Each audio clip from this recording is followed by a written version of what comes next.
그 옆에 분은 우리 최지만 선생님. 지금 초등학교 선생님이신데 한국의 워렌 버핏을 꿈꾸면서 다음자 누리카페 회원이신데 저축왕 수상도 하셨습니다. 자, 안녕하세요. 안녕하세요. 안녕하세요. 반갑습니다. 일단 우리 최지만 선생님 본인 소개 좀 해주시겠어요? 예, 저 35 전략법칙으로 저축왕에까지 오른 초등학교 교사 최지만입니다. 네, 감사합니다. 반갑습니다. 아까 이제 이 대표님도 말씀하셨는데 저도 이제 많이 어렸을 때 가난했거든요. 그러니까 이제 가난한 사람도 꿈을 꾸잖아요. 목표도 있고. 그러다 보니까 목표와 꿈을 가질 때 사실 이게 자본주의 사회에서는 어쩔 수 없는 부분이더라고요. 이게 돈이라는 게 또 필수적인 부분들이 있죠. 사실 뭐 필요악일 수도 있겠지만 그러다 보니까 이제 이 돈을 모으기 위해서 또 목표를 이루기 위해 이제 돈을 모아야 되는데 이제 그 돈을 모으는 데 있어가지고 저 나름대로 이제 여러 가지 법칙도 이렇게 만들어가지고 열심히 지키면서 그 돈이 모아지면 그 목표를 위해서 이제 또 쓰고 그 다음에 다음 목표를 또 이루기 위해서 또 모았다가 이제 쓰고 이렇게 하면서 이제 목표 있는 인생을 현재까지 살아오고 있습니다. 예. 네. 네, 할까요? 예. 네. 그 이제 35 법칙은 이제 방송에 좀 소개가 됐거든요. 그래서 이렇게 이제 목돈을 마련할 때 있어가지고 이게 또 나름 열심히 해야 되는 부분들이 필요하더라고요. 예를 들어 서울대학교를 목표로 세웠다. 근데 놀고 공부도 안 하고 서울대 갈 수는 없거든요. 그러니까 내가 어느 정도 목돈의 목표를 세웠으면 그때까지는 진짜 최선을 다해서 그걸 이루기 위해서 노력을 해야 되거든요. 그래서 이제 그 노력을 하기 위해서 저 나름대로 35 법칙을 만들어가지고 이제 물건을 살 때 일단은 사실 이제 소득 재테크를 뭐 재테크의 달인이라면 처음에 아무리 월급이 적어도 처음부터 막 재산을 불려나가겠지만 뭐 로또라도 맞고 하지만 사실은 처음에 시작할 때는 있는 돈에서 아껴서 전략해서 그 돈이 이제 전략과 저축으로 이어지고 재테크로 이어질 수밖에 없거든요. 그러다 보니까 이제 일단 전략, 특히 전략에 있어서는 이제 뭐 이렇게 수도세, 전기세, 물세 이런 부분들부터 이제 시작이 되다 보니까 또 물건 살 때 최대한 오래 쓰는 부분. 그래서 이제 물건 살 때 이걸 사야 되나 말아야 되나 3번 이상 생각하는 부분. 그리고 이제 한 번 사면은 그래도 한 10년 이상은 사야 되고 또 10년 이상 살 수 있는 물건. 좀 그래도 가격 대비 질 좋은 물건을 사자. 이제 그래서 10. 그리고 이제 5는 온오프라인 이제 합쳐가지고 그래도 한 군데 두 군데 보면 안 되거든요. 그래서 보통 요즘 이제 오프라인이 가격이 더 싸지만 온라인이 더 가격이 싸죠. 그래서 이제 온오프라인 통틀어서 가격 비교를 해가지고 이제 35 법칙을 통해서 이렇게 이제 물건을 사다 보면 한 번 사면 거의 안 사게 되는 부분도 있죠. 그래서 이제 뭐 10년 이상 보통 쓰다 보니까 이렇게 되면 이거 사야 될까 말아야 될까 고민하다 보면 이제 또 안 사게 되더라고요. 이런 돈이 이제 세이브가 되는 거죠. 사실 이제 주위에 보면은 뭐 평면 TV 나온다 그래가지고 기존의 TV 잘 나오는데 그냥 거기서 목돈이 확 지출되는 부분도 있거든요. 그래서 이제 그런 부분들을 좀 막으면 이제 그게 이제 세이브가 자연히 되는 부분도 있고 또 이제 다른 법칙이 이제 말씀하셔가지고 다른 법칙 이제 이런 건 있더라고요. 비슷한 건데 일단 사고 모으자가 아니라 모으고 사자거든요. 예를 들어 이제 자동차 뭐 요즘에 중형차 3천만 원 뭐 다 하는데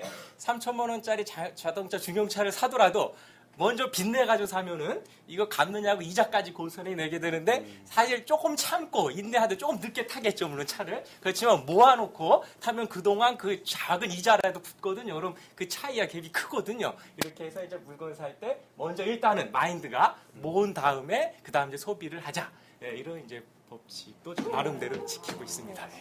뭐가 있을까요? 그러니까 이제 이게 그런 것 같아요. 저도 곰곰이 이제 많이 생각을 했는데 행복이 아닐까 생각이 들더라고요. 그래서 내가 물론 아끼는 부분이 있지만 이게 진짜 가족도 힘들고 나도 힘들고 뭐 주위의 이웃들까지도 막 민폐를 끼치고 이러면 이건 진짜 하면 안 되는 것 같아요. 이렇게까지는. 근데 뭔가 목표가 좀 있고 또 이 부분에서 전략하면서 또 어느 부분에서는 또 이제 소비하는 부분도 이렇게 지혜롭게 한다면은 또 나도 행복을 줄 수 있고 가족도 행복하고 또 더불어 남까지도 행복할 수 있도록 그래서 이제 그 차이가 이제 중요한 것 같습니다. 모르신 것 같아요. 와, 뭐 던져야 되는데 손으로.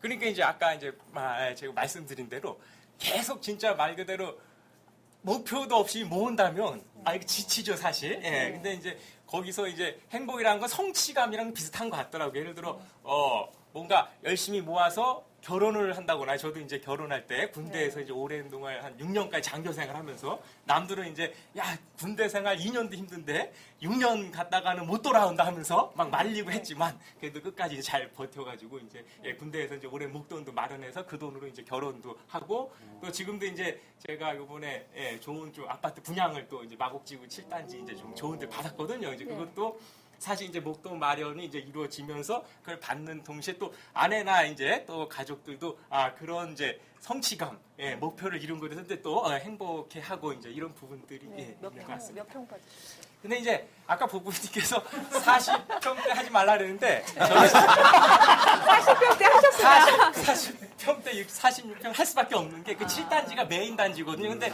거기는 일반 분양은 원주민만 30평대가 있고 일반은 다 40평대거든요. 그래가지고 어쩔 전략적인 차원에서 그리고 지금도 그래도 프리미엄이 1억 넘게 오르긴 했거든요. 지금 그 한국의 워렌 버핏을 꿈꾸며 이렇게 하시는데 그러면 많은 사람 아까 저 복부님도 그랬고 대부분의 사람들 다른 분야에서 이제 성공하신 분들이 있지만 주식 투자는 거의 한 10명 중에 9명 실패하거든요. 사실 한 명도 아주 그러니까 제가 볼 때 한 100명 중에 한 명 성공한다고 보는데 그렇다면 주식 투자에서 성공하려면 그 ABC가 뭔지 그거 잠깐 팁 좀 가르쳐 주세요. 그 이제 제가 뭐 본격적으로 일단 이제 저 인생의 단계를 이제 살아오면서 이제 지금 이제 목돈 마련기를 저축에 비중을 두고 있고 사실 이제 저도 이제 증권 연수를 상당히 많이 다니거든요. 왜냐하면 이제 앞으로 사실 자금이라는 게 전략에서 저축으로 왔다가 사실은 저축에 머무를 수만은 없거든요. 어쨌거나 저축한 돈이 증권 쪽으로 가는 부분은 필요하더라고요. 그래서 이제 근데 무턱대고 증권으로 뛰어들 수는 없는 부분이다 보니까 이제 각종 교직원들을 대상으로 증권 연수들이 많이 열리거든요. 이제 한국거래소라도 이런데 방학 때 연수를 많이 해주는데 이제 거의 매번 이제 가서 일주일씩 연수를 받고 마인드를 좀 키우고 그 다음에 제가 이제 저 하나의 그 이제 증권 철학은 뭐 워런 버핏도 항상 얘기하지만 이제 위기를 이제 기회로거든요. 그러니까 좀 돈이 이제 목돈이 없을 때는 좀 조급하거든요. 빨리 이 돈을 불려야지 하다 보니까 이게 투기적 성향 이쪽으로 이제 투자를 하게 되는데 사실 이제 목돈이 많이 점점 쌓일 때는 약간 여유가 있거든요. 그러니까 저점 투자로 들어가서 그러니까 경제도 이제 사이클이 있으니까 그래서 저는 이제 생각을 했구나. 1600에서 사자. 그러니까 이제 목돈을 좀 근데 1600 잘 안 오지요. 그래서 지금 근데 어쩌면 느긋하거든요. 일단은 잘 조급하진 않아요. 어차피 제 나름대로 이제 실탄이 많이 좀 있다 보니까 그래서 이제 1600이 만약에 혹시나 안 온다면 나중에 이제 좀 더 지나서 좀 더 이제 증권 쪽으로 이렇게 이제 전문적으로 파고들겠지만 아직은 이제 가치주들을 제가 1600 이제 좀 경제가 조금 이제 그런 시점에 이제 자금을 동원할 수 있는 자금 능력을 키우자 이제 이쪽에 좀 포커스를 맞추고 있습니다. 지금 화면을 보시면은요, 지금 KBS 아침마당에 저축왕으로 출연하셨는데 2014년에요. 2010년도 그 저축왕도 타신 걸로 알고 있는데요. 지금 초등학교 교사시거든요. 근데 어떻게 월에 400만 원을 매달 저축을 하신다 그러시더라고요. 어떻게 하세요? 외벌이시죠, 지금? 아니, 외벌이를 하면은 큰일 나죠, 그죠? 외벌이면 교사 월급이 얼마냐, 뭐 이렇게 되겠죠. 사실을 얘기해 주세요. 어떻게 하시는지. 이제 방송에 다 나오긴 했는데, 이제 부부교사니까 이제 그런 부분에 좀, 이점은 있죠. 사실 외벌이로 막 400씩 했다간 거의 뭐 마이너스를 저축으로 듣는 건 아니니까. 힘드실 것 같아요. 어떻게 그게 가능한가 궁금했어요.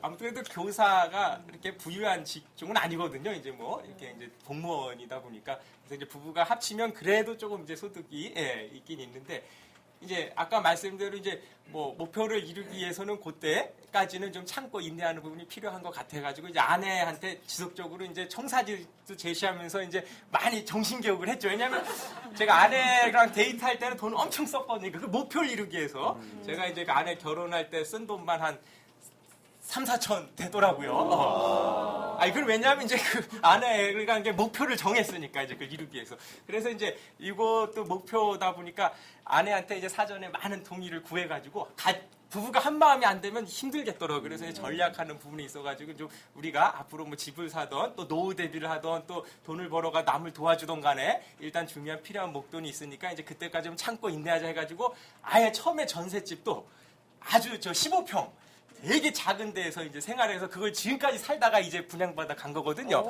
왜냐하면 집이 크면은 문제가 심각하더라고요. 거기서부터 수세, 물세, 전기세가 많이 빠져나가고 관리비 많이 빠져나가지고 대단하시다. 거기 초자원금이 많이 필요하거든요. 전세금이. 그래서 아주 작은 빌라 같은 연립에 15평에 들어가면 거기서 세이브되는 돈이 엄청 많거든요. 그런 식으로 이제 해가지고 그럼 15평에 놓을 게 없어요. TV도 큰 것도 못 놓거든요. 아니. 그냥 거기 짐 들어갈 게 없어가지고 그냥 쭉 가더라고요. 쭉. 그래서 이제 분양받아서 아내가 자 이제 또 행복이 중요하니까 이제 우리 새 집으로 왔으니까 인테리어라 이런 건 좀 갖춰야 되지 않냐 해서 당연히 이제 지금 이제 또 목표를 이루는 부분의 이제 하나이니까 요즘 이제 새 걸로 이렇게 왜냐면 10년 다 썼어요. 그러니까 10년 쓴 것들 다 교체를. 입니다. 아이들이 사달라고 계속 조를 때는 어떻게 설득하시는지 아니면 가끔은 비싼 것을 사주시는지 궁금합니다. 어떻게 하시나요? 이거 참 애들 떼쓰면 골치 아프거든요. 어떻게 하세요?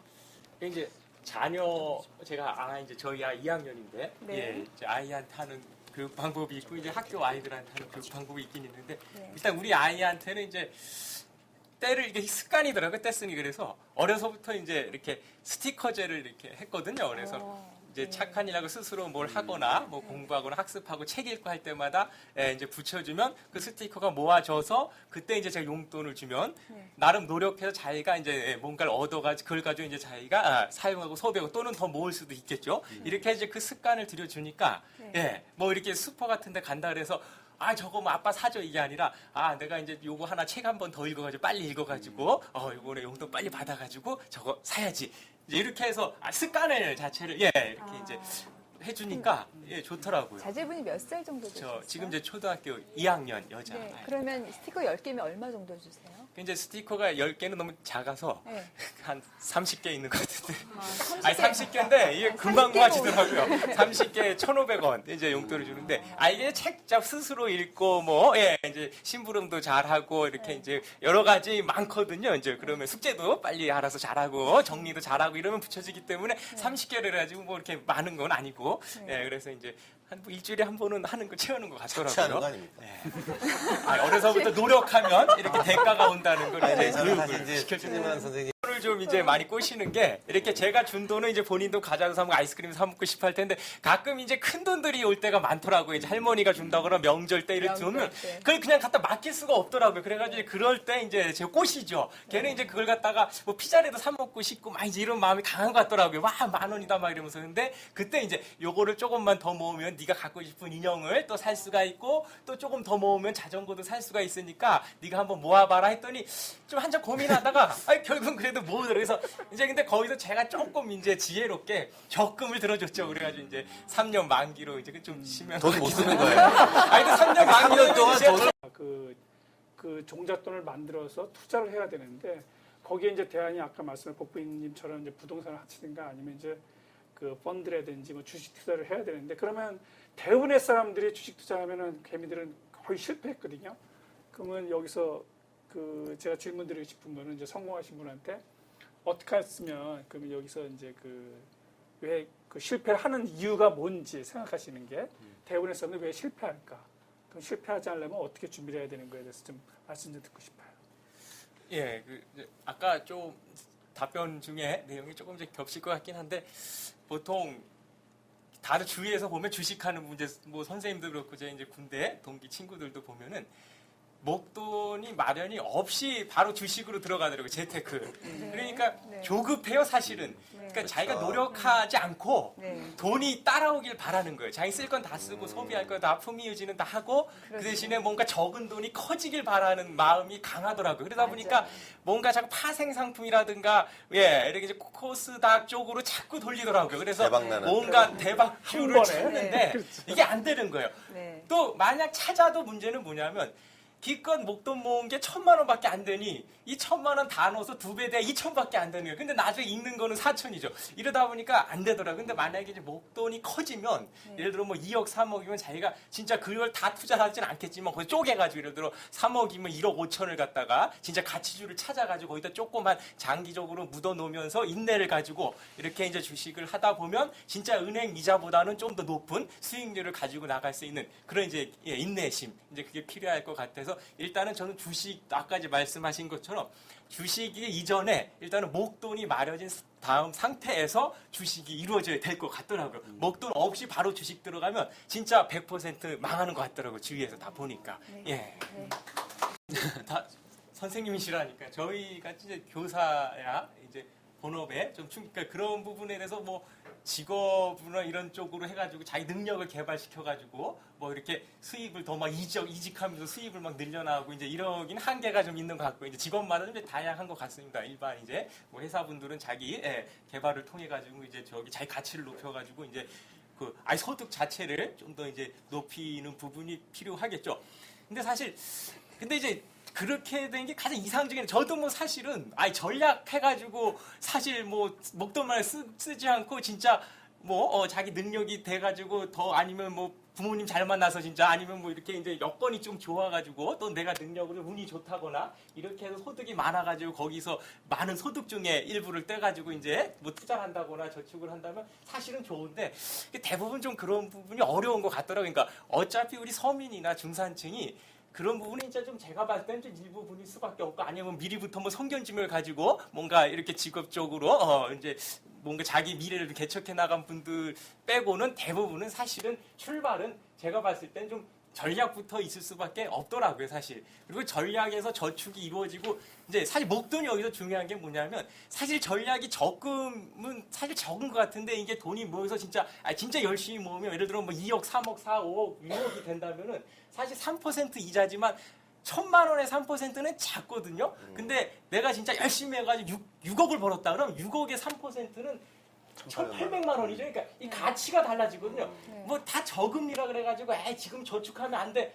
하지만 결국은 그래도 저축할 수밖에 없는 게 목돈이 불어지면 이 투자금이 커질수록 그거에 대한 투자 효과는 점점 커져요. 워런 버핏 이제 스노우볼처럼 그게 이제 굴리는 액수가 커지면 거기서 묻어나는 것들이 커질 수밖에 없거든요. 그리고 내가 목돈이 있음으로 해가지고 또 여유 자금을 가지고 또 투자할 수 있는 여유도 생기기 때문에 일단 가난하고 또 서민 입장에서는 처음 출발은 그래도 어느 정도 자기가 목표를 세워서 전략을 로 이제 이룰 수밖에 없다고 저는 생각하거든요. 근데 아까 그 말씀 선생님, 네. 제 이제 카페의 명이 이제 한국의 워런 버핏 꿈꾸며가 이제 물론 이제 계속 이제 증권이나 이런 주식 마인드도 키우면서 이제 워런 버핏가 이제 투자가 되자는 의미도 있지만 사실은 이제 우리 이제 또 저도 나름 이제 부를 쌓으면 그 부를 저의 행복, 가족의 행복을 넘어서서 이제 또 이웃의 행복, 이웃을 사랑하는 그런데 더 많이 또 써야 된다는 생각을 갖고 있거든요. 또 세금도 열심히 내고 안 내려고 노력하지 말고 세금도 열심히 기부도 많이 하고 또 이래서 이제 더불어 사는 사회에서 또 제가 기여할 수 있는 부분 더욱 열심히 기여해야 되려고 노력을 하고 있고 또 우리 모두가 그런 마인드라면은 우리 사회가 더욱더 아름답고 또 행복한 사회로 발전하지 않을까 생각합니다. 감사합니다. 자, 그리고 지금